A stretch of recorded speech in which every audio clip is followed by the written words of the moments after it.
You're trying to draw people in to a very complex, life-changing experience. That's what you're trying to sell to them. And it's impossible for anyone who hasn't got first-hand experience of that to persuasively advocate for it. And I think that's where connecting peers, connecting real students with real students really comes into its own and poses a very powerful solution for higher ed recruitment. Welcome to In Your Element, a podcast on the Enrollify Podcast Network and brought to you by Element 451, an advanced student engagement CRM providing higher ed institutions with a competitive admissions advantage from recruitment to enrollment through the use of AI. On each show, we ask 5 questions about current challenges, exciting opportunities, and what's next in higher education. I'm your host, Eric Stoller, and on today's show, we welcome Nik Higgins, Chief Growth Officer at the Ambassador Platform, also known as TAP. Like we heard in the last episode with Vanessa Diddick from Zimi, students are trying to find the right college experience, the one where they can fit in and be their full selves. But they can't always do that on a university website, or social media, or even taking tours of a campus.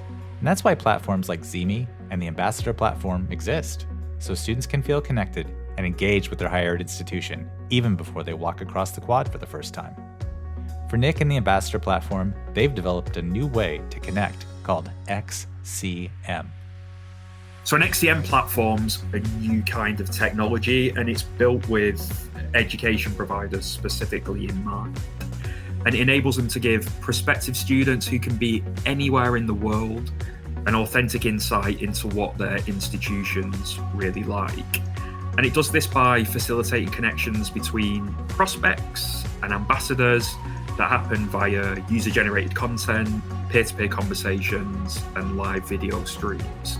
And it's really exciting. An XCM platform can be deployed by a university or a college in so many ways. And on today's show, Nik talks to us about those ways that XCM can be deployed, including how peer-to-peer engagement can be such a recruiting advantage for higher ed. Because recruiting, well, it's not easy. And then the pandemic hit, of course, for both countries. It's a global event.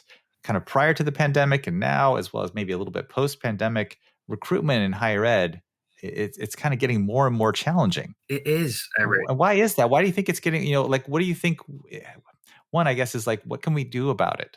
Well, you know what? Can we start with the question of why it is so challenging? Because I actually think that there's a real structural issue here that I think isn't always well understood, and I think actually points towards the solution. And I should say that this question probably needs someone with a PhD to answer it, which I certainly don't have, but I'll if only you went to a proper university. Yeah, well, I wish, or maybe studied a bit harder. But this is what I think about the fundamental root of the challenge. I think recruitment to higher ed institutions is challenging, or a challenging thing to do, because what's being offered to a prospective student is a really complex thing, or if I speak in perhaps more kind of commodified language, the product that's being sold to prospective students is very complicated. It's very complex. It's not just a qualification. It's the opportunity to live in a new place, to try new things, to meet new people, build a career path, become fascinated by quantum mechanics. I mean, the list is endless. And I think that the best way to describe this nebulous cloud of things is as an experience.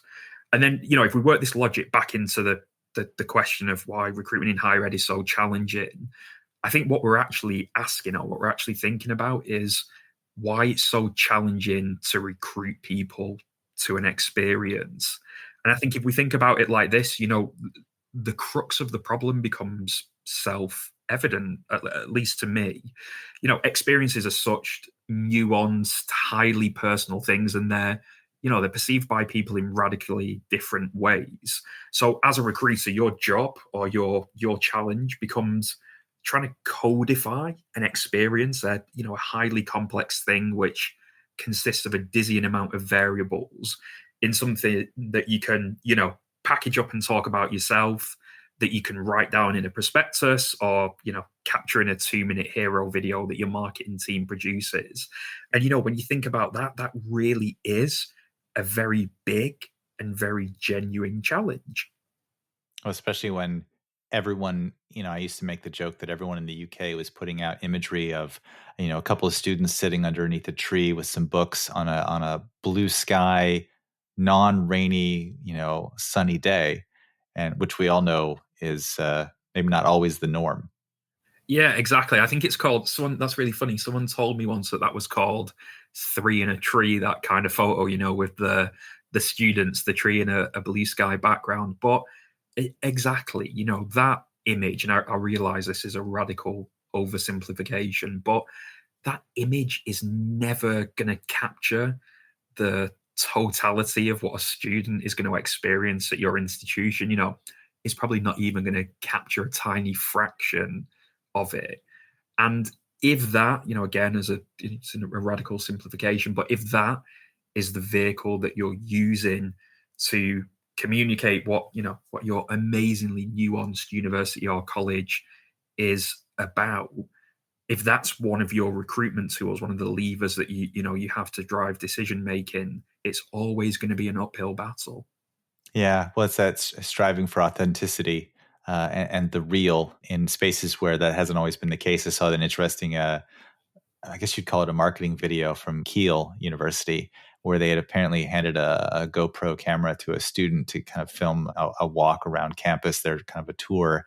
And the individual who had been given the camera didn't realize they were filming themselves as opposed to the beautiful campus and all the, Interesting. and it was lovely though, because it's like sort of like beautifully awkward in the sense that it actually shows kind of his facial expressions and how he's encountering the environment, and it made me think about my next question is, how is peer-to-peer engagement a recruitment differentiator for universities? Another great question, Eric. Well, I think, sorry, not to be contrary, but I think if it's all right, I'd probably actually like to broaden that term out, and I think we can probably call it something. You can be contrary as much as you want, Yeah, Nick. yeah. I think we can call it, experience-based recruitment or engagement. And I do think, of course, peer-to-peer interactions or conversations are a key component of that. But I think it's a differentiated, really, because of what we've just covered in the previous question. Translating an experience and being part of a university or a college or any education provider as a student, it is genuinely an experience. Translating that into a neat little package is really difficult. Particularly if you are a recruiter and you've never actually lived that experience. But most recruiters, they may have been students of the institutions, but probably it's just they happen to work at the institution and their job is to promote it and and to sell the institution. If you've never been through that yourself, it's incredibly difficult to be able to persuasively or authentically or convincingly talk about the nuances that make it up. So I think connecting what we're calling here peers together, therefore, is an ideal solution to this challenge.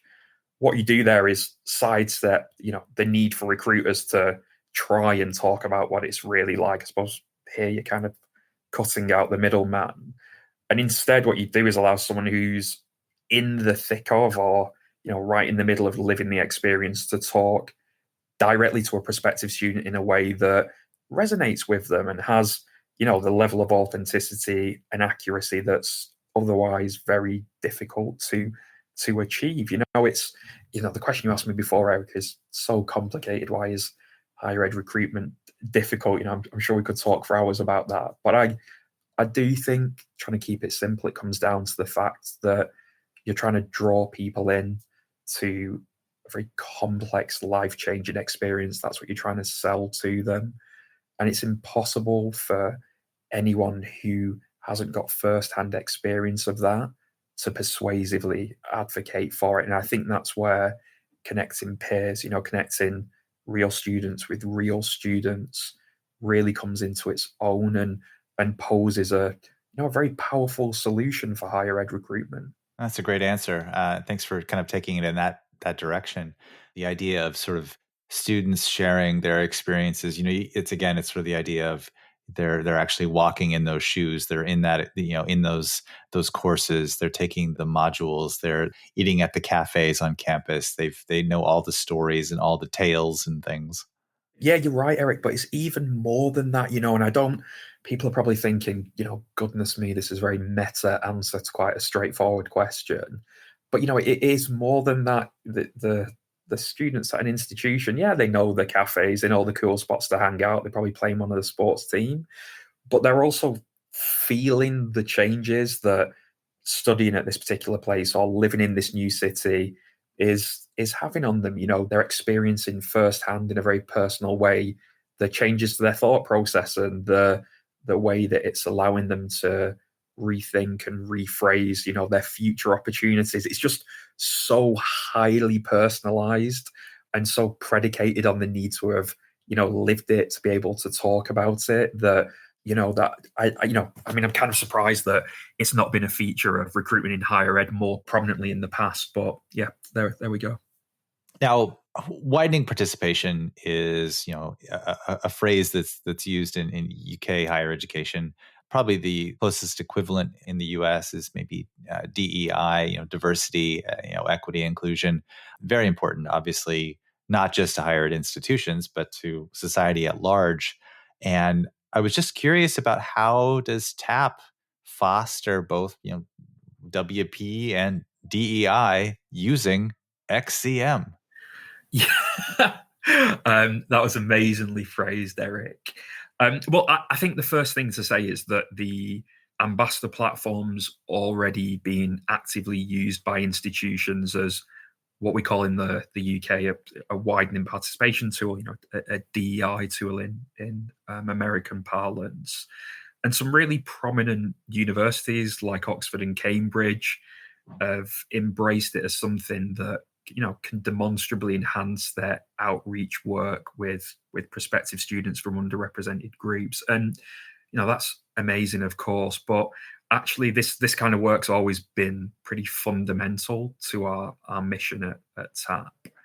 And the problem of fair access or educational equity, however we phrase it, is obviously incredibly fraught and complicated and has different permutations depending on which country we're talking about. But I do think the part of the solution that the ambassador platform offers is actually quite simple. Young people from communities that are underrepresented in higher education, they're plagued by the worst kind of systemic misassumptions. They often feel that a university or college isn't for them, that there isn't going to be anyone like them there, or perhaps they believe that some kind of outdated institutional traditions still persist. And I think what TAP does is enable institutions to dispel these kind of myths and to help young people from these communities see, in a really, I hate to say authentic, but in an authentic and unfiltered way, what their institution is really like, and also that there are other people like them there.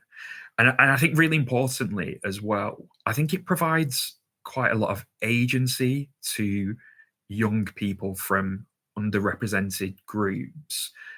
Through our platform on their terms, they can find and engage with someone that, they identify with, and they can ask questions that they have in a way, that feels comfortable to them and without fear of looking silly or asking the wrong thing.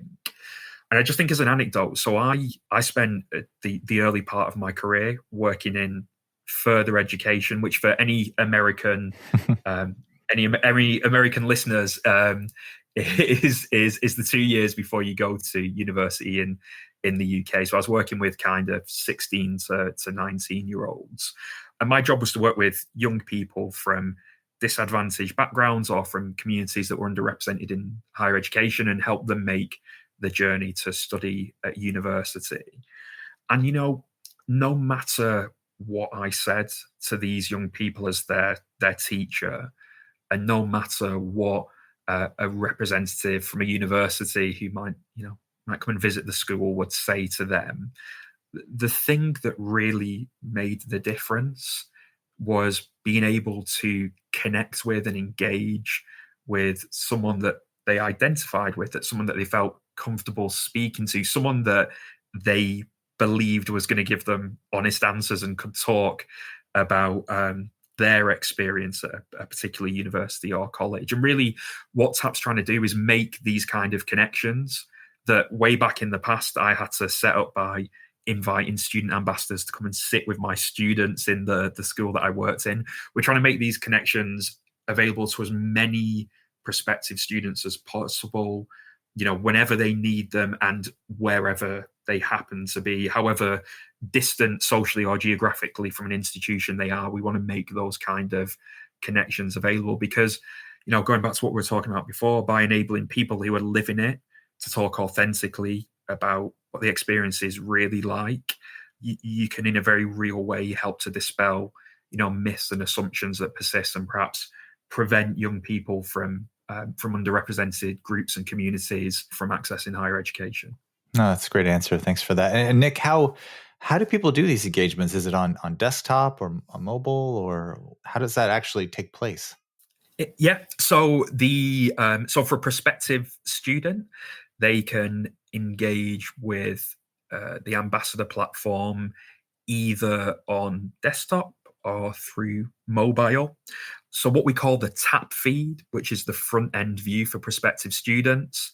So this is a searchable feed that shows profiles of student ambassadors, group chat, user-generated images, videos, and answers that the ambassadors have created that just provide this wonderful window into the institution. That feed lives on a university or college's website, and it's there that a prospective student engages with it. And yeah, they can access that by mobile or via a desktop. Now, TAP is an ed tech platform.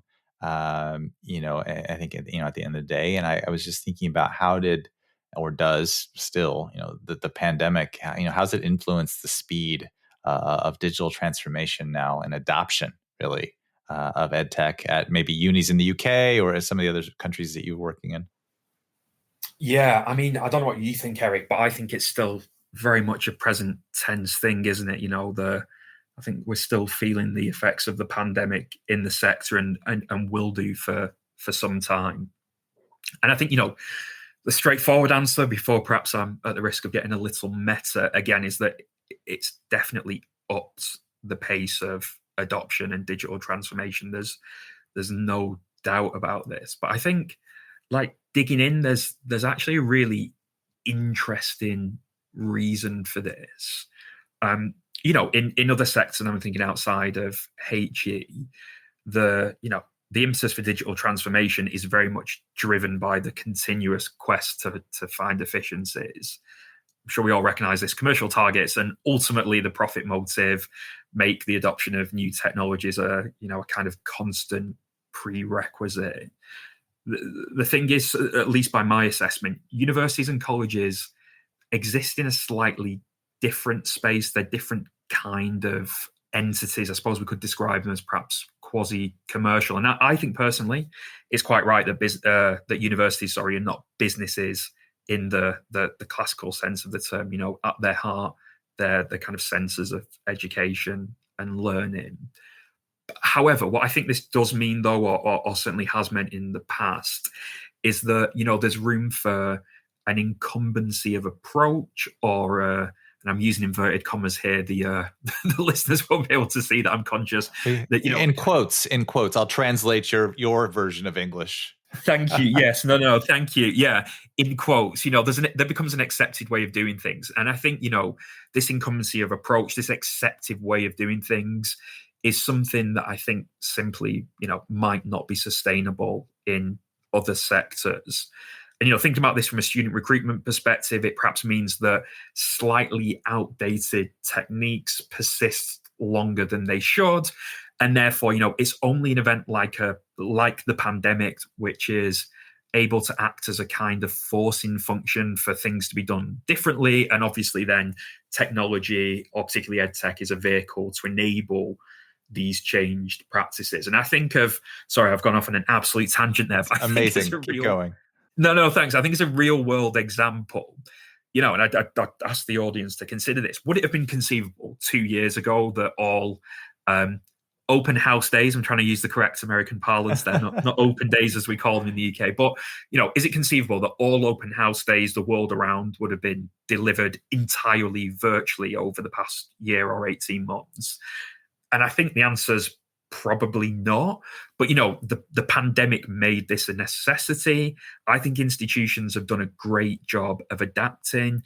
And I do wonder about the positive benefits in terms of kind of global accessibility and reach, of these events because of this change that's happened. Yeah, the flexibility that's been presented because of necessity, it's been a catalyst in that sense. If I am working in an admissions office in America, the UK, I know you've done a lot of work in Australia as well as beyond, what are the key things that you would say I need to do today, not tomorrow, to supercharge my department's efforts? You're asking me a dangerously leading question there, Eric. I'm obviously tempted to say try tap, but no. Yeah, please don't fall into that trap. Yeah, no, absolutely no. Of course, I'm joking. Well, seriously, again, I don't think I'm qualified to answer that question, but there is one recommendation that I'd perhaps offer. And I'm in a really lucky position. I get to speak to lots of universities all around the world. And the one thing I think I'd encourage is for universities and colleges to look at how new technologies are being used in other sectors, and then to think about how your department can benefit from this. So, okay, I'd caution against, for example, don't just jump on the latest social media platform and give it a whiz because everyone else is. Instead, I'd say think about perhaps some of the jobs to be done in your department or, broadly at your university or your college, and look at how these are being addressed in other industries. So, as an example, I saw a really cool AI copywriting tool last week, and it's being used by companies like Shopify and Logitech to help them scale up their written content. Yep.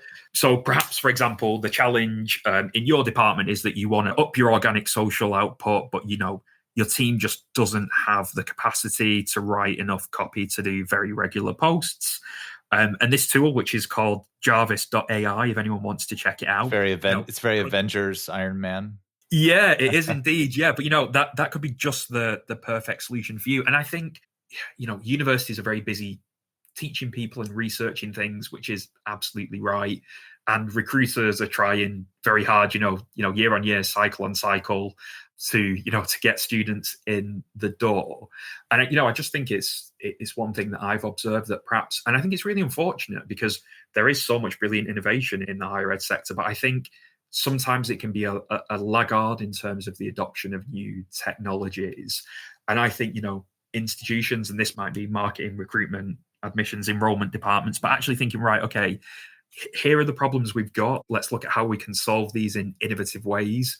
Using tech in the same way that it's being used in other sectors is something quite interesting and quite exciting. And I think there's loads of, brilliant innovation that could come from that. It reminds me of, you were talking about the Jarvis, AI, copywriting tech. And I was just thinking about the sort of need for personalization of messaging in HE. And because like you said, very kind of early on in this podcast around, students don't want sort of boilerplate that's just been delivered to everyone. They want something that feels like it matches up to their distinct needs and unique requirements. And if you can kind of connect that AI scalability with actual real world, real people need, it seems like a really good match. And maybe that kind of is the perfect sort of leap into my next question, because it's the bonus question. I always ask everyone on this show a bonus question. It's just my way of asking another question, essentially, to be honest, be perfectly transparent. But, I had written it as, what's next with peer-to-peer student engagement. But as you've already corrected me, perhaps the question should be, what's next with student experience engagement? What's next in that pipeline, in that vision, in that future?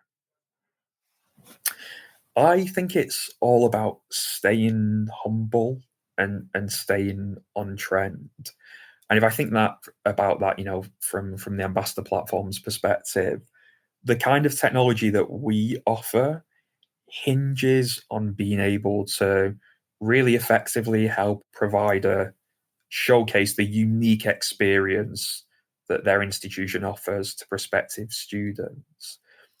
But I think that, the most effective mediums, formats, and channels to do this, to communicate that experience, if I can get a bit of our messaging in there, they're evolving right now and they will continue to evolve.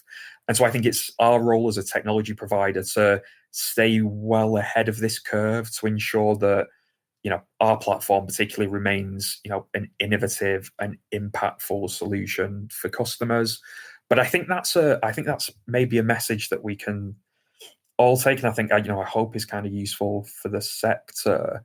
I think about trying to keep ahead of the curve in terms of where and how students are wanting to and are engaging with institutions is a great way to keep the way that you communicate to them, the way that you engage with them, fresh and current. So I mean, I don't want to drop our product team in it here yet, because I don't think I've even mentioned it, but maybe the next iteration in the next year, 18 months is actually the best way to showcase the experience at an institution is through AR, for example, and that needs to become one of the modalities that TAP offers.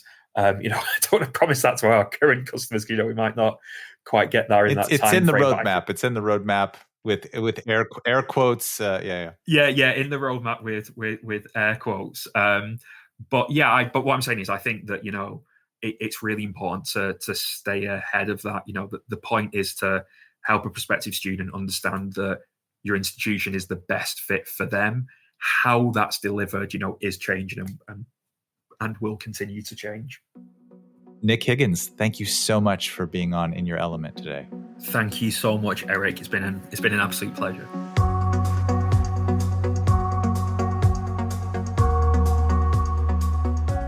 That was Nik Higgins, Chief Growth Officer at the Ambassador Platform, which you can find at theambassadorplatform.com.